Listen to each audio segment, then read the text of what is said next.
വളരെ ഹെൽത്തി ആയിട്ട് vegetable salad തയ്യാറാക്കി നോക്കിയാലോ? അതിനായി ആദ്യം ഒരു കപ്പ് എടുക്കുക.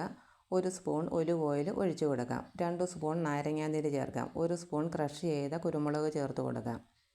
1/2 സ്പൂൺ ഉപ്പും കൂടെ ചേർത്ത് നന്നായി മിക്സ് ചെയ്തിട്ട് മാറ്റി വയ്ക്കാം. ഞാൻ കുറച്ച് വെജിറ്റബിൾസ് കട്ട് ചെയ്ത് എടുത്തിട്ടുണ്ട്.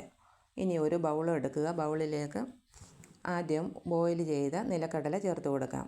1 കപ്പ് കുക്കുംബറും 1 കപ്പ് ക്യാരറ്റ് അരിഞ്ഞതും 1 കപ്പ് സബോള കനം കുറച്ചരിഞ്ഞതും 1 തക്കാളി നീളത്തിലരിഞ്ഞതും 3 സ്പൂൺ സ്വീറ്റ് കോണും ചേർക്കാം. 1 കപ്പ് ലെറ്റ്യൂസ് ചെറുതായി അരിഞ്ഞതും അല്പം മല്ലിയിലയും ചേർത്ത് മിക്സ് ചെയ്യാം. അതിനുശേഷം ആദ്യം നമ്മൾ കപ്പിൽ എടുത്തു വെച്ചിരുന്ന ഓയിൽ മിക്സ് ചേർത്ത് നന്നായിട്ടൊന്ന് മിക്സ് ചെയ്തെടുക്കാം.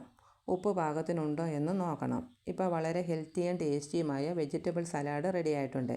നമ്മുടെ കൈവശമുള്ള വെജിറ്റബിൾസ് എല്ലാം ചേർത്ത് എന്നും നമ്മുടെ ഭക്ഷണത്തിൻ്റെ കൂടെ ഇതുപോലെ ഒരു സലാഡ് ഉൾപ്പെടുത്തുന്നത് വളരെ ഹെൽത്തിയാണ്.